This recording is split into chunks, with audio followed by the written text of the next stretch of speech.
Nike was the innovator. Nike was going up against Goliath. Their Goliath was Adidas. Adidas could pay big, massive contracts to athletes. They had apparel, they had shoes, they had it all. And Nike legitimately could not compete. They could pay for people to wear their shoes on movies, shows, athletes, stars, social media. When it became a thing, social media is not at the time a thing, but social media is like in that era was papers and people wearing stuff, photographs, press, that kind of thing. All of that, all Nike had was innovation and they had to stick out. So one of the things that they did, I think the easiest thing that they did to be innovative was they made colorful shoes. Shoes back in the day were not colorful.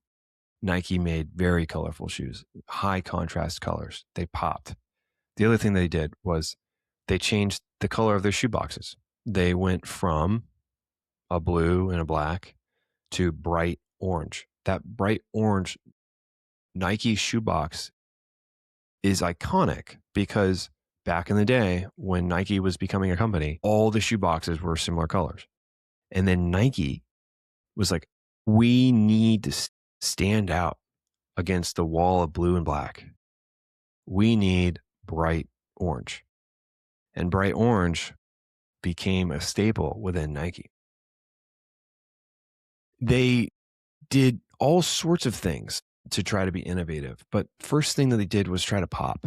They tried to pop off the page, and that was the colors of the boxes and the shoes. But what about the shoes? The shoes are important. You can have cool colors, but what about the shoes? They were insanely innovative here. They were the first to change the sole, the waffle sole. They changed the rocker, and the waffle sole was created by Bill Bowerman with his wife's waffle maker, which he got reprimanded for because he ruined her waffle maker.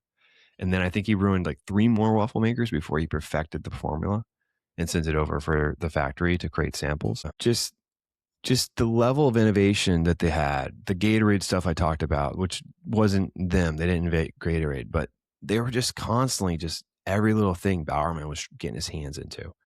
He was inventing the new track formula with the softened track. And the reason why he wanted the waffle shoe was because he wanted something to grip this new type of track better. And he's like, this will do it. And so he did a sample.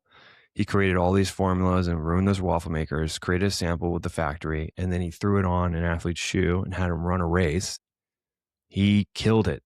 He was running like a rabbit, they said. And so they had one thing I think is super duper important when you think about as a company, if you want to be innovative, is they were customer zero.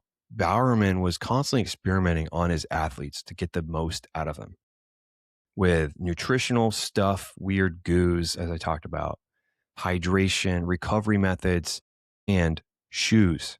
He was customer zero. He was trying everything to get the most out of their athletes.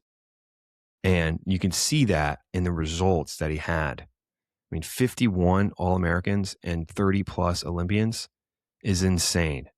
And 4 national titles with the University of Oregon.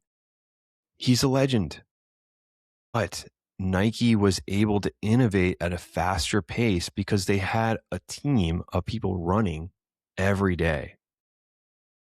And guess whose shoes got messed with? Those athletes, which gave Nike an insane competitive advantage,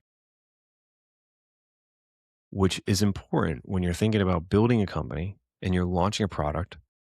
How can you find customer zero? And the best customer zero to be is yourself. And if you are your own customer, then you'll have the edge cases figured out. You'll have everything refined before you go to market. But if you're not customer zero, you're kind of far from the feedback loop. And I'm not saying for all scenarios that you need to be customer zero to be successful. What I am saying is you have a legitimate competitive advantage if you are customer zero.